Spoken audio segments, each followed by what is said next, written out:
आता ती महिला सगळं नॉर्मल काम करते आहे. तिचं जे काय अगोदर जे करत होती घरचं सगळं जे काय म्हणजे तिचं कुकिंग म्हणा किंवा नॉर्मल चालणं फिरणं म्हणा ते सगळं ते नॉर्मल करते आहे. असं इथे एवढ्या मोठ्या डिफेक्टचा म्हणजे एवढा जो साईज होती एवढ्या साईजचा कुठेच इथे नवी मुंबईला झालेलं नाहीये. म्हणजे हे 18-20 सेंटीमीटरचा जो गॅप होता आणि जी आतली पूर्ण बाहेर होती असल्या साईजची हर्निया सर्जरी कुठे झालेली नाही. ती बेडवर झालेली.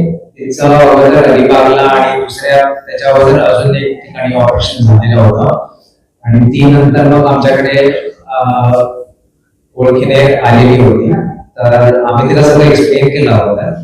याचं मेन कारण असतं की स्नायू कमजोर होता. जसं वय वाढतं तसं स्नायू कमजोर होतात किंवा मग अगोदरची जी शस्त्रक्रिया झालेली असावी अगोदर त्याच्या कारणाने जसं ते स्नायू वेगळे होत जातात आणि जसं सरांनी सांगितलेलं की स्नायू असे बाजूला खेचले जातात.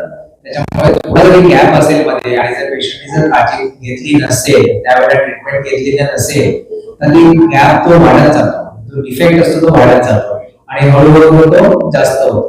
आणि मग तेच सांगितलं ना की मोठा जो गॅप असतो ना मध्ये आणि आतड्या जेव्हा बाहेर असतात तेव्हा आतड्या आतमध्ये जर पोटाच्या आतमध्ये जर घालायचं असेल त्याचं व्हॉल्यूम कमी असतं, त्याला स्पेस नसते, जागा नसते तेवढी.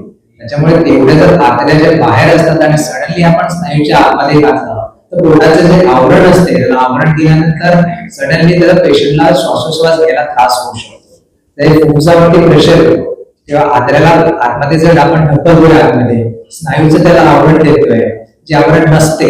आता 18 सेंटीमीटरचा गॅप होता सडनली आपण आतमध्ये पोटाच्या आतमध्ये त्याला ढकलतोय आणि ती स्पेस लिमिटेड असते. त्याच्या कारणाने आपण हे जे प्रोग्रेसिव्ह न्यूमोपेरिटोनियम म्हणतो की त्याला पेशंटला सवय होते त्यासाठी आपण त्याला आतमध्ये गॅस भरला थोडे दिवस त्याच्यामध्ये ते स्नायूज थोडे स्ट्रेच करून घेतले त्याला इंजेक्शन दिलं स्नायू रिलॅक्स होण्यासाठी त्याला इंजेक्शन दिले.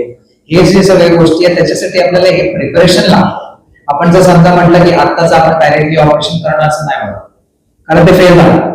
तसं त्या लोकांनी अगोदर केलेलं होतं त्याच्यामुळे ते पेशंट परत त्याला परत होत होतं. त्याच्यामुळे आपण हे प्लॅन करून 3-4 वेळा त्याला प्रोसिजर करून पेशंटला रिलेटिव्हला समजावून त्याप्रमाणे आपण तिला प्रोसिजरला घेतलेलं होतं. कारण हिला चालायला त्रास होता. तुम्ही बघितलं साईज जी होती ती एवढी साईज असताना जेव्हा त्या आतल्याच बाहेर होत्या तिला पोटात एवढ्या कळा यायच्या मध्ये उलट्या व्हायच्या संडासला त्रास व्हायचा पोटात दुखायचं खाल्ल्यानंतर तिचं पोट जेवण जिरत नव्हतं आणि चालायला पण त्याला त्रास होत होता. काही समजा काही खाली उचलायचं असेल किंवा दुसरं काही काम करायचं असेल म्हणाला पोटात दुखायचं. त्याच्यामुळे पण तिला जेव्हा आपण आपल्याकडे आलं त्यांना आम्ही सगळं समजावलं की असं आहे की एका वेळेचा प्रोसिजर नाही आहे. कारण एवढा मोठा गॅप आहे. जेव्हा आपण सिटी स्कॅन केला तेव्हा आपल्याला समजलं की 18 सेंटीमीटरचा जो गॅप आहे तुम्ही विचार करा 18 सेंटीमीटर तेवढा गॅप होता आणि त्याच्यामधून ती आतड्या पूर्ण बाहेर आल्या आणि याची जी साईज होती जवळजवळ ते पोटाची साईजच बघितलं तुम्ही जवळजवळ 30-40 सेंटीमीटरची ती तेवढी ती जागा होती जी आतमध्ये पूर्ण आतड्या बाहेर होत्या पोटाच्या बाहेर होत्या ऍक्च्युअली. आणि तो तेवढा 30-40 सेंटीमीटरचा जो आतड्याचा जो घेर होता तो पूर्ण पोटाच्या आतमध्ये घालायला तेवढा व्हॉल्यूम पाहिजे. कारण पोटाची साईज शेवटी कसं असतं आता समजा प्रेग्नंट लेडी आहे ते तिचं युट्रस हळूहळू वाढतं जेव्हा ते हळूहळू वाढतं तेव्हा आपल्याला स्पेस तयार होते स्किन स्ट्रेच होते. जवळजवळ हळूहळू जसं होतं तर स्किन स्ट्रेच होतात पण ते स्नायू पण तसे स्ट्रेच होतात. आता प्रेग्नन्सी मध्ये काय होतं की ते सगळे स्नायू असे पूर्ण वेगळे होत जातात. तसंच तिचं झालेलं तिथे स्नायू पूर्ण साईडला गेलेले होते आणि मध्ये जो गॅप होता तो 18-20 सेंटीमीटरचा गॅप होता आणि त्याच्यामध्ये फक्त चामडी होती. आतड्याच्या वरती जे त्याचं आवरण होतं फक्त चामडीचं होतं स्नायू बिलकुल नव्हते.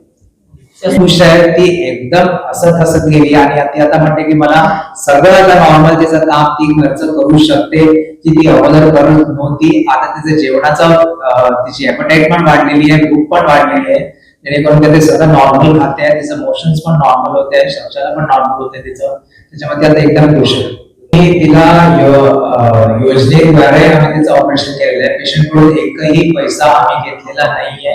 तिला विनामूल्य तिचं पूर्ण ऑपरेशन झालेलं आहे. जे काय आपण 3-4 वेळा तिला ऍडमिट केलं, प्रत्येक वेळेला तिला पेशंट कडून एकही आपण पैसा घेतलेला नाहीये. सगळं सेंटर हेडनी आणि सरांनी एवढी मदत केली की सगळ्याच्या सगळं त्याला विनामूल्य झालं आणि त्याच्यासाठी पण पेशंट एकदम खुश होता.